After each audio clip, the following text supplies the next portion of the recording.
Hey, today's topic is going to be about lineage and infrastructure. So this is a topic that's been brought up a lot of times in specifically League of Legends, but Overwatch as well and CS:GO to some extent. And basically, it's the idea of you need this support, this infrastructure, and this money in order to raise developing talent. And so I thought I'd shed some light about how it was historically speaking through a bunch of different games, and this is just through my own research and my own thoughts. So we'll go back to about a decade or 2 decades ago, and I'll lay out a bit of the basic background information. So basically, video gamers were on the outs of society, often called murderers or psychopaths or deviants. That was the general tone. So if you get that, you'll also get that they're niche, like so they're a niche community, like a niche subgenre, so to speak. And then within that niche subgenre was competitive gaming or esports, which was even vilified within that subgenre. So that's the idea, where basically there are very few people who are very interested in being competitive at these video games. And then because of that, and because of the lack of widespread information, so YouTube wasn't really a big thing back then, and then obviously Twitch and streaming didn't even exist as ideas yet. So going back all the way back there, there's a lot less information going around. So imagine you're playing one of these competitive games, doesn't matter which, how and you really want to be the best in the world at this particular game. But how do you go about doing that? Because it's not like there are guides out there. There might be strategy guides for regular video games, but there isn't for being the best competitive video game player. And even if there was, that guy would soon get outdated because that's just how competition works. So basically, what ends up happening is when you're playing these games, whether it's online or at an arcade or in a local LAN setting, you end up meeting specific players or specific people. And these players or people end up being your rivals, your teachers, or in some cases your students if you're ahead of the game. And that's generally how you level up, so to speak. And this is the basic philosophy of how the FGC leveled up, but it's also applicable to online games as well. Like for instance, Thorn did a great YouTube video about Rafa. It's called Rafa's Game, and in it he explains like how Rafa was this culmination of two NA schools of dueling thought. One side was 04, who came from the Machiavelli and Thresh line, whereas the other side was CZM, who came from the Fatality line.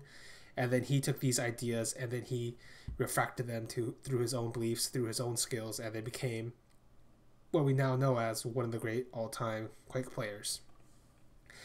In Street Fighter, for instance, one of the more famous lineages would be like John Choi to Justin Wong to Sanford Kelly.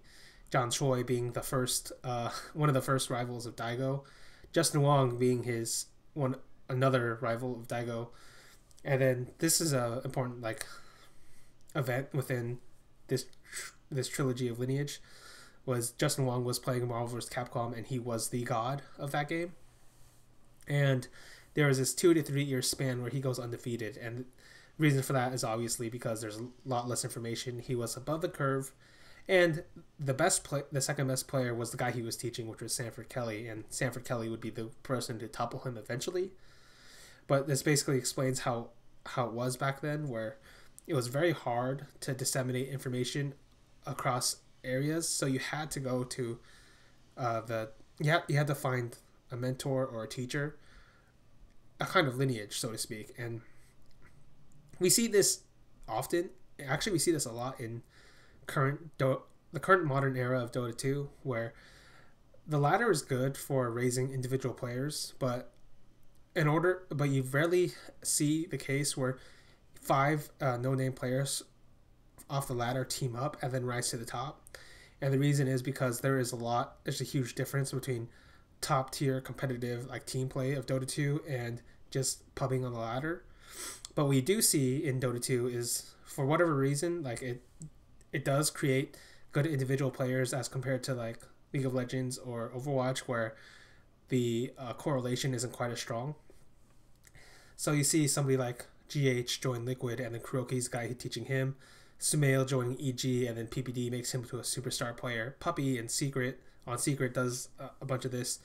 There are a bunch of Chinese teams that do this, that have started to do this ever since CDEC rose to like TI5 finals, and then they finally started believing in that. And like the SEA region, they've brung over a bunch of NA leaders, Demon, 1437, now Eternal Envy, to try to teach them the ways of top tier Dota 2, because beyond that, there's only been Mushi in that area for a majority of SEA's life, so it's been very hard for them. And then you go towards like CS, and this is something that Moses basically says a lot. It's basically he believes that the entire problem with NA developing talent is the fact that all the NA leaders just died, or like not died like literally, but died as in they lost interest in the game. They're no longer playing.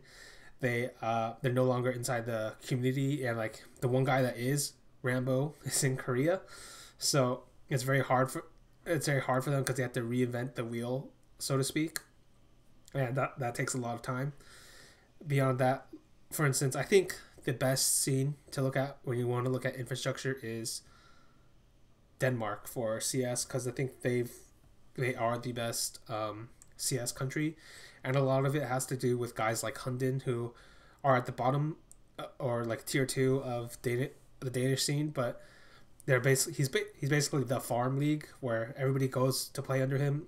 He teaches them CS, and they go on to do better things, and then he repeats the cycle. So that's kind of how it works, where because this knowledge is so specialized and so specific, it's not easy for coaches it's not easy to get these coaches or assistant coaches or analysts all the time just to teach these young players. It might, and in a traditional like esports sense, then like as I've named all these different types, a lot of them have just been apprenticeships, basically, where one guy knows something and then he teaches it to the next guy, who teaches it to the next guy afterwards, and that's generally how it's taught, like word of mouth. It's kind of strange, and there have been examples of some people trying to write it down. Like I remember Thorn and Steel like writing some kind of guide about CS 1.6 back in the day, but beyond that, it's very rare for there to be any kind of written work where you look at it and you read it and it teaches you the basics of how to play in a team, how to play in a structured system, what to do, and what are the basic fundamentals, and what's the theory behind like Dota 2 or CSGO or League of Legends. And even in like, we'll go to Korea this time, and even in Korea, which has been hailed as like the best infrastructure, at the very bottom ends, it's still very much the same as everybody else I've mentioned so far. So if you want, just take a look at a translated piece from Andrew Kim about MC's story of how he became a pro, because it's still very similar to how it is now, as far as I've know, where basically you just have a guy who's super dedicated to the game, and then he'll join a clan. The clan will teach him how to play, and then eventually they go to some kind of tournament where scouts are there looking for prospects, and then they join a team. That's kind of how it works. But at the very bottom end is the fact that you still have a bunch of guys who are teaching a bunch of other guys how to play the game, how to become better at the game, because there's no real school, so to speak. It can only be taught like from person to person. And so that's why I'm not certain. Like infrastructure is nice, but it's very complicated to replicate, and it's very complicated to replicate, and it's not something that a lot of people have done. Like in the two best examples I've shown, Denmark in CS:GO and Korea in like Brood War, or I guess League of Legends now, like it's not something anybody else could replicate anyway, because it's about the culture around the game. And it's not like you can get NA players to start taking the game seriously all of a sudden in League of Legends or something, right? So that's just one of the things I wanted to bring up, where like infrastructure isn't really the answer. It might just be cultural, and I don't think anybody has an answer of how to change the culture around surrounding a game or around a game. And so this comes to my final point, which is that if you're actually a truly great player, if you're actually truly dedicated, I don't necessarily think it matters. What I mean by that is you'll have guys like Fallen from Brazil, who basically like came out of like a dead zone for CS for a while. It was like a dead zone. Like obviously there were like great teams back in 1.6, but after the fall of 1.6, there was only Fallen, and Fallen wasn't even an in-game leader, but he basically built an entire school. Then he taught his players his system. Then he rose to the top, and that's how he did it. Like there was no infrastructure for Fallen to get through. It was just his own like willpower and the fact that he was able to find the right guys to follow his system and follow his lead. Another example of that is Infiltration in Korea, and this is a guy who comes from a scene that has no FGC scene, and he basically taught himself everything. So he watched VODs, he practiced in the practice room. Like there wasn't even a ladder, he just practiced in the practice room on like the